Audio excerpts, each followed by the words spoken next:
Assalamualaikum warahmatullahi wabarakatuh. Berjumpa lagi dengan sebuah tutorial. Pada video kali ini saya akan membahas mengenai hipotesis ya, yang berkenaan dengan penelitian akhir, skripsi, tesis, disertasi, ataupun penelitian ilmiah yang lainnya.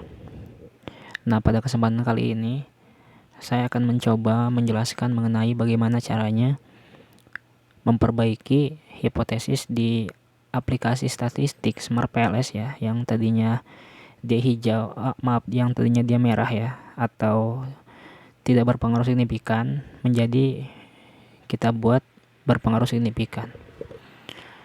Oke, langsung saja kita ke pembahasan datanya ya. Nah, di sini saya jelaskan dulu. Di sini saya akan mencontohkan di 122 data atau responden ya, dengan 24 indikator pertanyaan dengan menggunakan tingkat signifikansi two-tail, dua arah ya, 0,05, dan skala Likert penelitiannya yaitu 1 sampai dengan 5. Kita akan mencoba membuka datanya ya. Oke. Nah, di sini saya sudah punya data. Ini penelitiannya, modelnya model mediasi atau intervening. Di sini ada variabel mediasinya, yaitu saya konotasikan atau saya tandain dengan Z ya. Variabel independennya, variabel X-nya ada 4 ya, dengan masing-masing masing-masing 4 indikator di semua variabel ya, baik itu independen, mediasi, ataupun dependen. Dengan dependennya yaitu satu variabel dependen, dengan 4 indikator juga sama. Oke, langsung saja kita buka Smart PLS ya. Terlebih dahulu saya akan mengkopikan data ini ke dalam lembar kerja Excel baru ya, karena saya akan mencobanya di aplikasi Smart PLS 3 dan 4, dimana di Smart PLS 3 ini format yang didukung itu cuma 2 ya, yaitu CSV dan TXT. Nah, saya akan mencoba membuat ke dalam bentuk CSV. Kita namakan saya di sini PLS, robah save as-nya menjadi CSV ya. Kita simpan di sini. Oke, kita keluar ya, dan kita buka Smart PLS 3 terlebih dahulu ya.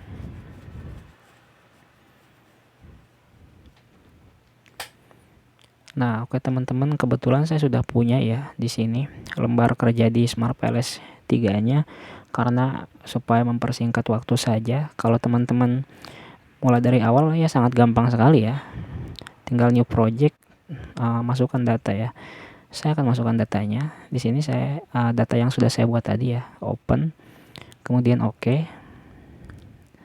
Nah, sudah terinput ya di sini 122 sampel ya, responden, dan 24 indikator. Sama ya di sini. Dan tidak ada data yang tidak bisa dimasukkan ya, semuanya bisa dimasukkan di sini. Kalau menemukan ada missing value 1 ya, berarti tinggal cek saja di sini apakah ada data yang memang salah input. Biasanya kesalahan ada di sini ya, di jawabannya. Misalkan teman-teman salah pencet menjadi M gitu, atau bukan angka lah intinya. Oke, kita buat model. Nah, di sini saya sudah memasukkan modelnya ya. Ya, teman-teman tinggal drag saja. Masukkan model, dibuat seperti ini. Di sini bertindak sebagai variabel intervening atau mediasi ya, Z-nya, di mana X variabel independen nyambung ke dependen dan Z ya. Begitu pula mediasi kita sambungkan ke variabel dependen. Oke, langsung kita uji hipotesis ya, atau bootstrapping. Coba kita lihat hasilnya. Maaf teman-teman ya, saya belum menjelaskan tadi bootstrapping. Nah, di sini sudah default saja karena saya menggunakan 2 arah ya. Tinggal signifikansinya 5%, 0,05%, 0,05 atau 5% ya. Saya pilih two tail. Kalau teman-teman pakai satu arah, pilih one tail. Kalau satu arah biasanya 10% ya tinggal signifikansinya. Oke, start. Nah, bisa teman-teman lihat di sini ada beberapa variabel yang tidak berpengaruh ya, karena T statistik ini kurang dari 1,96, harusnya lebih dari, dan P value harusnya kurang dari 0,05. Dia lebih kan, tuh yang merah ini direct effect ya, atau pengaruh langsung. Biasanya atau bukan biasanya, harusnya wajib gitu kalau variabel mediasi itu pakai indirect effect atau pengaruh tidak langsung. Cara milahnya di mana? Cara milahnya di ini, klik aja spesifik indirect effect. Coba kita klik bagaimana hipotesisnya ya. Nah, ini sangat hancur sekali ya, karena tidak ada yang berpengaruh dan tidak signifikan semua. Artinya bahwa besar kemungkinan hipotesisnya ditolak. Kan biasanya kalau hipotesis dua arah itu ada dua hipotesis yang dituliskan di karya lemah kalian. Misal, saya contohkan ya, kalau dua arah itu X1 berpengaruh terhadap variabel Y, X1 tidak berpengaruh terhadap variabel Y. Itu hipotesis dua arah ya. Nah, teman-teman tinggal cari teorinya. Apakah teorinya itu mendukung untuk tidak berpengaruh misalkan. Kalau misalkan tidak berpengaruh, artinya ya tetap diterima hipotesisnya, karena teman-teman menghendaki itu tidak berpengaruh gitu. Justru sebaliknya. Tapi yang rata-rata ya harus berpengaruh semua ya, karena jarang sekali penelitian yang memang antar variabel dependen variabel independen ke dependen itu tidak berpengaruh ya. Biasanya harus berpengaruh semua. Tapi tidak menutup kemungkinan juga ya tidak berpengaruh. Nah, ini bisa kita lihat banyak sekali hipotesis di direct effect juga yang tidak lolos ya, tidak berpengaruh lah dan tidak signifikan. Ada 1, 2, 3, 4, 5 ya. Ada 5 hipotesis yang tidak berpengaruh signifikan. Sedangkan di indirect effect-nya itu semua hipotesis tidak diterima ya, atau tidak berpengaruh signifikan. Ada 4 ya. Nah, coba kita lihat di data. Ini data yang tadi kita input ya. Nah, saya sudah membuat rumus di sini. Saya akan menjelaskan sedikit ya rumus ini. Terlebih dahulu saya akan masukkan data yang tadi saya input di Smart PLS ya. Oh enggak, tadi kan di PLS 3 ya. Saya lupa. Saya akan mencoba input lagi, coba di Smart PLS 4. Apakah sama gitu atau justru malah bagus. Teman-teman supaya tahu aja gitu. Nah, saya juga sudah buat ya ininya, judulnya atau lembar kerjanya. Saya tinggal masukkan aja datanya. Saya yakin sih bakalan sama kayak di PLS 3. Adapun yang berbeda itu biasanya cuma di angka outputnya, hasilnya yang berbeda. Kita coba uji ya, uji hipotesis. Ini juga sama, default saja, start calculation. Ditunggu ya. Oke, kita klik Fed coefficient di sini untuk melihat direct effect atau pengaruh langsung ya. Coba sama kan, ada berapa? 1, 2, 3, 4, 5. Ada 5 ya, sama. Di sini juga ada 5 yang tidak berpengaruh. Cuma yang membedakan di PLS 3 dan 4, kalau PLS 3 ini tidak konsisten ya angkanya. Artinya tidak konsisten ini gimana? Jika teman-teman run ulang atau olah ulang, ini nilai-nilai di sini tidak bakal sama. Coba saya run ulang ya. Tuh. Coba perhatikan di X1Y yang sebelum kita run ulang tadi nilainya 0,304 ya di value. Sedangkan setelah run ulang 0,280. Run ulang lagi bakal beda lagi. Lihat 0,300 sekarang. Jadi teman-teman yang memakai PLS 3 jangan kaget ya ketika teman-teman di run ulang kemudian hasilnya berubah, ya itu sangat wajar karena ini salah satu kelemahan dari aplikasi PLS 3. Kalau di PLS 4 tidak begitu ya, tidak begitu signifikan perubahannya. Hanya kalau berubah itu sangat kecil ya, tapi jarang sekali menemukan angka-angka ini berubah. Nah, ini di direct effect sama kayak tadi di PLS 3 ya, tidak berpengaruh. Ada 5. Di sini juga 5 sama. 1, 2, 3, 4, 5. Sedangkan di indirect effect pengaruh tidak langsungnya kita cek ya sama saja ya seperti di PLS 3 tadi, semuanya tidak berpengaruh signifikan ya terhadap variabel Y. Artinya besar kemungkinan hipotesisnya ini tidak diterima ya. Oke, kita kembali ke data. Kita bakal masukkan ya data ini ke rumus yang sudah saya buat tadi. Copy, kemudian klik di sini rumus, kita paste. Oke, sudah muncul rumusnya. Nah, ini rumus yang sudah saya buat ya. Teman-teman bisa perhatikan di sini harusnya nilainya ini minimal dia harus lebih dari 8 atau 0,8 ya, lebih dari 0,8. Sedangkan di nilai ini yang saya tandain hijau ini seharusnya kurang dari 1 atau setidaknya 1,1 atau 1,2 dia masih bisa bagus di hipotesis ya. Karena kalau lebih dari 1,2 saja dia bakalan merah ya di hipotesisnya atau di tingkat signifikansinya. Nah, ini menandakan bahwa nilai yang kuning ini dia adalah statistik ya, untuk melihat besar kecilnya tes statistik. Jadi setelah saya simultankan semua ini dia minus ya angkanya. Artinya besar kemungkinan di tes statistik ini dia tidak berpengaruh atau tidak ada kaitan ya. Adapun yang ada kaitannya sedikit ya di sini. Coba lihat yang ada kaitan cuma 1, 2, 3, 4 doang. Sisanya semua dia merah. Maaf, dia kurang dari 1,96 gitu maksudnya. Harusnya lebih ya. Seperti ini 3,006 dia berpengaruh ya karena lebih dari 1,96. Nah, kemudian di nilai yang hijau ini, di nilai hijau dia menandakan p-value ya atau tingkat signifikansi. Kalau dia kurang dari 1 ataupun 1,2 maksimal, besar kemungkinan di sini nilai p-value semuanya ini dia kurang dari 0,05 ya. Coba kita lihat di sini, dia lebih dari 1 semua ya.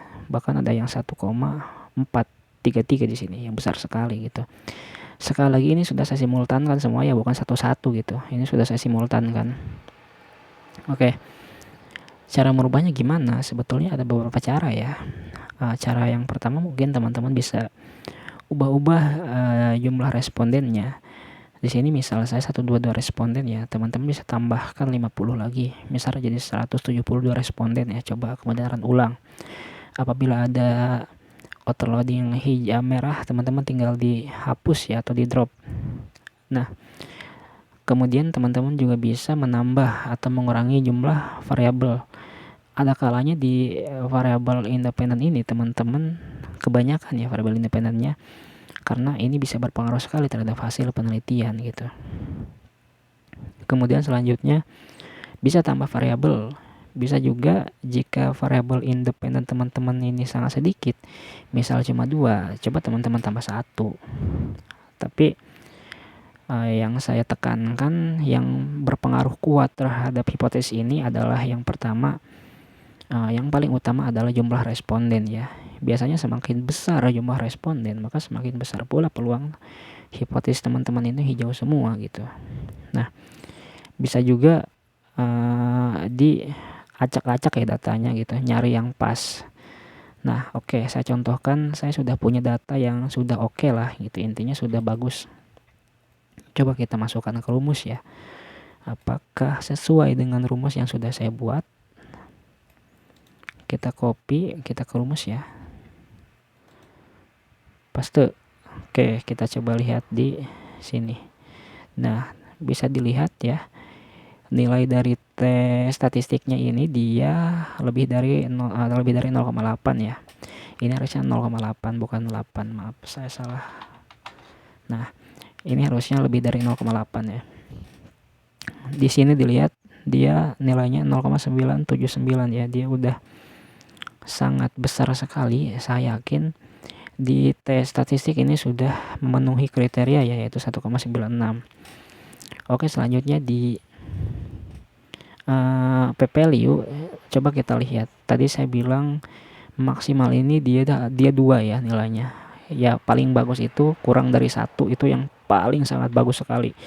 Jadi pasti p-value-nya ini kalau kurang dari 1, saya jamin p-value-nya pasti dia bakal 0,0000 gitu.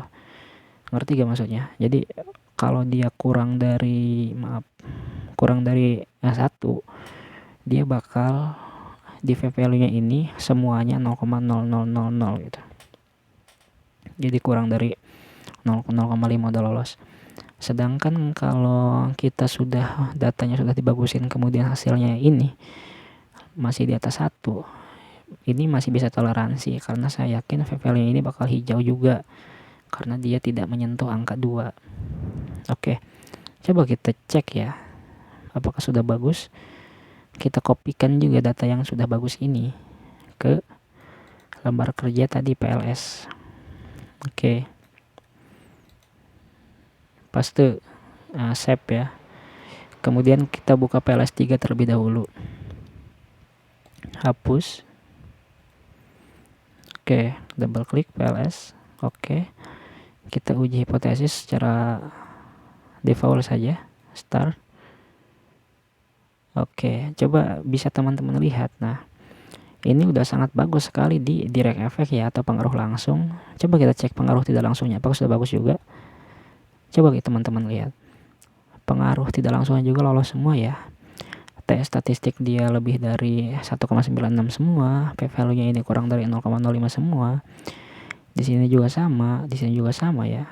Sekali lagi saya beritahu, nilai p-value ini jika dia nilainya di rumus ini kurang dari 1, maka semua ya secara simultan semuanya, maka besar kemungkinan di p-value dia bakalan p-value-nya ini 0,0000 gitu.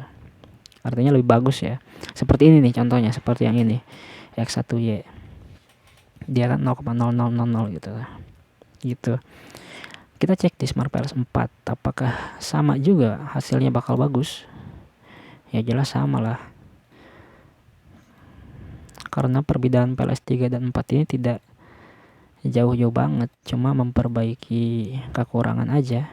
Di fitur juga lebih melimpah kalau PLS 4 ya. Oke, cek pengaruh langsung sama juga hijau semua ya. Tidak langsung indirect efeknya sama juga dia hijau semua ya, berpengaruh signifikan semua. Kan kalau yang direct effect dia artinya X1 berpengaruh terhadap Y ya, X1 berpengaruh terhadap Z, dan seterusnya Z berpengaruh terhadap Y. Sedangkan di indirect dia cara membacanya X1 berpengaruh terhadap Y melalui Z gitu, X2 berpengaruh terhadap Y melalui Z, atau bisa juga variabel Z memediasi pengaruh variabel X1 terhadap Y. Nah, bisa juga cara membacanya seperti itu ya. Berbeda dengan moderasi ya. Kalau moderasi ini bisa memperkuat atau memperlemah di variabel X dan Y-nya.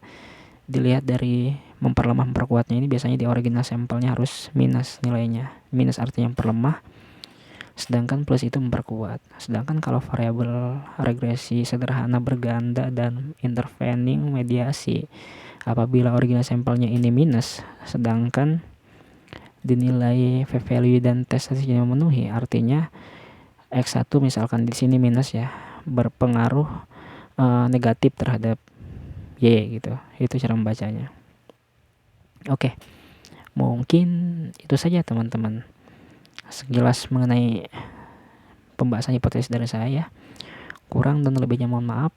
Apabila teman-teman ada yang mau ditanyakan, silahkan tanyakan, saya pasti jawab ya di kolom chat, atau yang kalau misalnya teman-teman mau fast respon silahkan WA saya ya. Terima kasih. Wassalamualaikum warahmatullahi wabarakatuh.